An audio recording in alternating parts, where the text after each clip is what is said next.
일단 MMI 배경에 대해서 얘기를 드리자면 예. 원래는 이제 의대에 없었던 전형인데 그렇죠. 의대가 사실은 전문 대학원으로 넘어가면서 준비가 됐던 건데 이건 그 미국 스타일입니다. 기본적으로. 그렇죠. 왜냐하면 미국이 원래 학부를 졸업하고 의사가 되는 과정을 거치기 때문에 그래서 네. 이제 학부를 졸업했기 때문에 어느 정도의 교양 수준이 있는 거죠. 수준이 있는 상태에서 그 학생들을 고르다 보니까 MMI라는 형식을 띠게 됐는데 사실은 이제 현재 한국의 스타일하고는 솔직히 안 맞는 부분이 있어요. 안 맞는 부분이 있지만 의대 선생님들은 이게 이제 어느 정도 시류에 맞다라고 판단하신 것 같아요. 그래서 이제 자꾸 이런 스타일로 이제 시험을 내게 되는데 일단은 수험생이 MMI 정통적인 MMI 시험을 겪을 만한 준비가 안 돼 있기 때문에 시험 문제도 그 수준에 맞춰서 조금씩 내려간 부분은 분명히 있습니다. 그래서 MMI 문제를 뒤져보신 분들은 다 아시겠지만 다 똑같아요.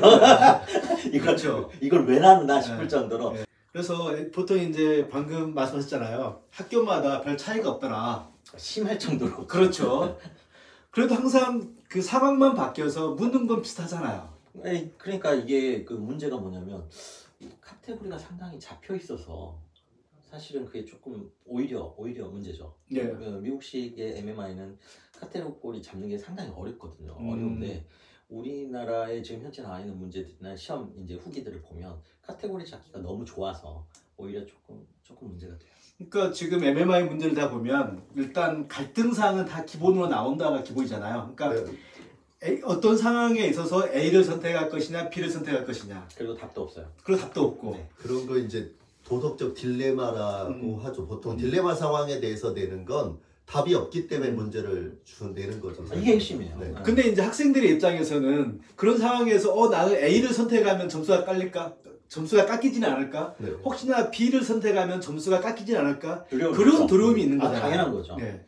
일단 제일 먼저 이제 어떤 직종을 가진 사람들이 이제 자기 직종 얘기를 할 때, 그러니까 MMI 문제를 보면 요즘 의사들이 겪는 문제들이 되게 자주 나와요. 그렇죠.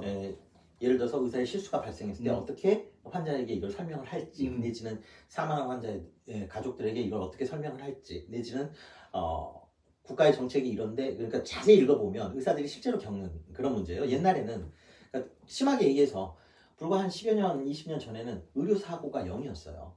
의사들이 신도 아니고 뭘 해도 다 문제가 없다는 게 말이 안 되죠. 근데 그때는 의사가 그냥 난 잘못한 거 없는데 그럼 없는 거였어요. 네. 근데 지금 그렇지 않죠. 책임져야 될 건 명확하게 이제 점점 더 앞으로 더 심해질 거고요.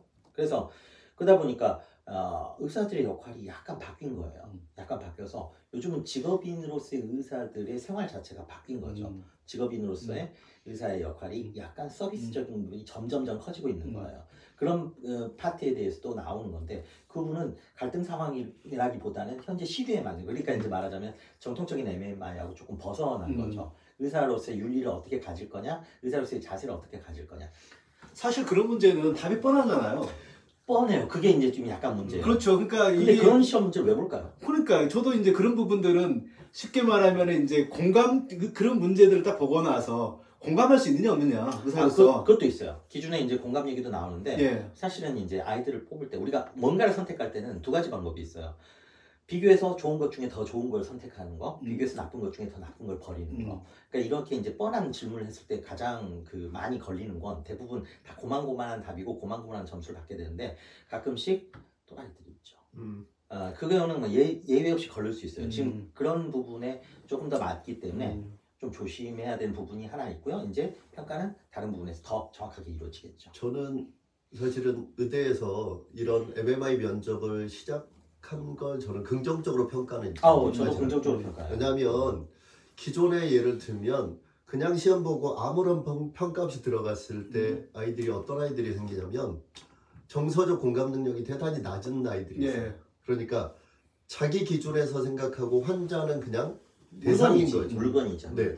그런 입장에 과거에 의사들이 종종 있었고 그런 사람들을 걸러낼 수 없었기 때문에 문제가 생기던 걸 MMI가 물론 그렇게 훌륭하다고 완벽하지는 않지만 지금 이런 식의 질문을 통해서 그런 정서적 소통이나 공감 능력이 떨어지는 정도의 아이들을 골라낼 수 있다. 결국은 뭐냐면 눈높이를 어디에 포인트를 두느냐예요. 자기 입장에서 생각하느냐 아니면 환자 입장에서 생각하느냐 대부분의 딜레마가 뭐냐면 예를 들면 뭐 친구가 뭘 가져갔는데 내가 그걸 가져가면 안 되는 물건인데 그걸 어떻게 할 것이냐. 예를 들면 쌤한테 이야기할 것이냐. 친구 입장을 고려할 것이냐. 눈높이를 어디에 두느냐에 따라서 공감과 이야기하는 방식이 다 달라지는 거거든요. 그러면은 사실 이제 그런 문제들이 MMI 문제로서 좀 줄을 이루고 있잖아요. 지금 현재. 그렇죠. 네. 그러면 이제 사실은 선생님한테 말해야 되느냐, 네. 친구의 입장을 좀 옹호해야 되느냐. 사실 거기에 대해서 A를 선택하든 B를 선택하든 선택에 가지고 점 차이는 나지 않는다. 그렇죠. 당연하죠. 단지 왜? 그렇죠. 맞아요. 그렇죠. 왜죠? 왜라는 부분에 대해서 그 면접관에 좀 공감을 일으킬 수 있느냐. 그렇죠. 그러니까 MMI 문제의 특성이 그 학생의 예를 들면 의학적인 기초 지식을 묻는 것도 아니에요. 그렇죠. 의학을 네, 묻는 그렇죠. 것도 그렇죠. 아니고 아무것도 아니에요.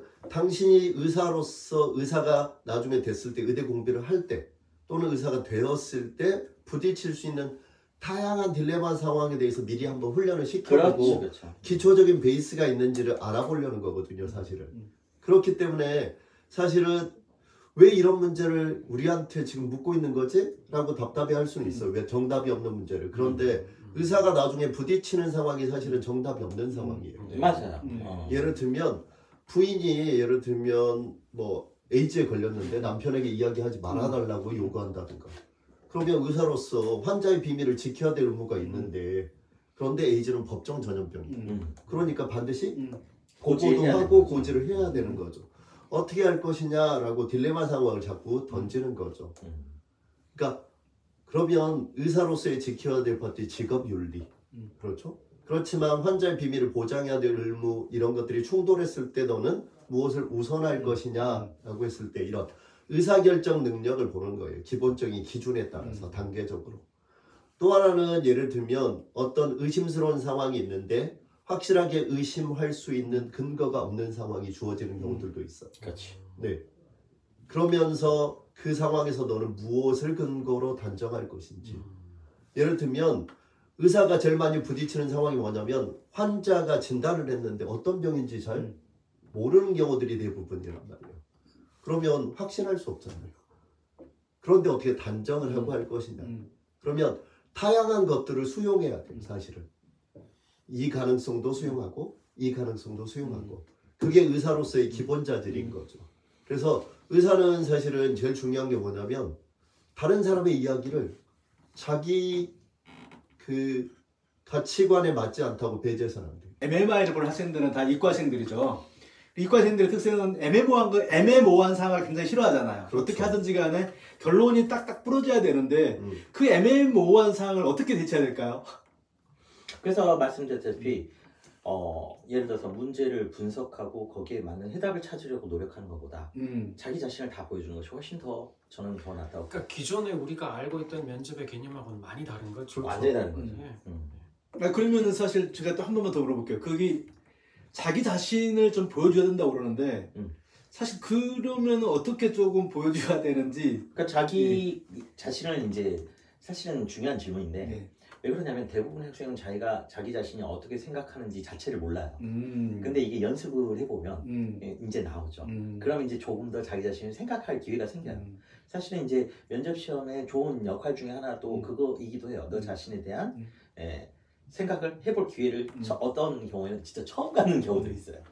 그래서 이제 이런 부분 저희가 수업을 그 면접 같은 거 면접 특히나 MMI 같은 걸 진행을 하게 되면 가끔씩 어떤 학생들도 나오냐면 뭔가 나 자신을 분석받은 느낌이라는 그런 경우도 나올 때가 있어요. 딜레마라는 게 사실 정답이 있는 거면 딜레마라고 처음부터 정의되지 않죠. 그리고 그 딜레마의 네. 대부분은 수천 년 된 거예요. 얼마나 네. 답이 없어요. 그렇죠. 근데 이제 우리가 그런 상황에 막 부딪히려고 그러면 뭔가 학생들은 정답을 내야지 좀 높은 점수를 받지 않을까? 나는 정답을 내지 못했기 때문에 내 점수는 낮지 않을까? 딜레마를 풀 때는 그 생각부터 버려야 돼요. 그렇죠. 버려야죠. 네. 답을 내겠다는 생각 자체가 잘못돼요. 그럼 일단 학생들은 왜 자기가 그런 생각을 했는지에 대해서 솔직하게 이야기를 하는 게, 그 다음에 그 자기의 생각이 최소한 근거는 있어야 되겠죠. 근거는 있어야죠. 그 예를 들면 이런 문제들이 나와요. 새벽에 아이가 아파서 예를 들면 응급실에 갔다. 근데 응급실이 막 밀려 있으니까 거기에 대고 막 의료진한테 화를 낼 수 있단 말이죠. 더 봤더니 위중한 환자인 것 같은데 왜 봐주지 않느냐. 그런데 사실은 그런 경우에 응급실 당직 의사들이 오는 순서대로 환자를 판단하는 건 아니에요. 1차적으로 응급실 의사들은 환자가 오게 되면 위급한 정도에 따라서 재분류를 한단 말이죠. 그리고 나서 다시 응급실을 셋업을 하는 거예요. 우선순위를 바꿀 수도 있고. 네. 그런데 이제 그 환자의 보호자들이 화를 내는 걸 어떻게 이해할 것이냐 아니면 방치할 것이냐라고 했을 때 그러면 의사의 입장에서 그 환자 그 보호자 입장이나 환자 입장은 누구나 자신이 우선하고 싶은 상황이라는 걸 이해해줘야 된다는 거죠. 맞아요. 문제는 의사소통이 부족하기 때문에 늘 갈등이 생기는 거예요. 그러니까 의사들한테 요구하는 건 뭐냐면 사실은 시간이 없지만 환자나 환자 보호자에게 충분한 이해나 소통을 할 수 있는 능력이 있느냐를 물어봐야 돼요. 기다리세요 이걸로는 안 되는 거예요. 자, 그러면 일단 이제 MMI를 본격적으로 준비를 해야 되잖아요. 사실 준비하는 기간도 짧잖아요. 네. 그러면 어떻게 좀 짧은 기간에 이런 딜레마상에 나오는 그런 문제들을 대처하는 방법은 좀 있을까요? 사실은 이런 다양한 파트의 문제들이 나와 있고 어떤 문제를 풀던지 간에 사실은 카테고리를 나눌 수는 있어요. 네. 기본적인 인성이 갖춰져 있느냐, 소통의 능력이 있느냐, 공공성의 문제나 또는 도덕적 딜레마 상황에서의 의사결정 능력이 있느냐를 보는 거예요. 그래서 그런 유형의 파트의 문제들을 각각 접해보고 사실은 한쪽의 입장에서만 답해보지 말고 양쪽의 입장에서 동시에 두 가지 답을 다 해보는 훈련을 하는 게 되게 중요해요.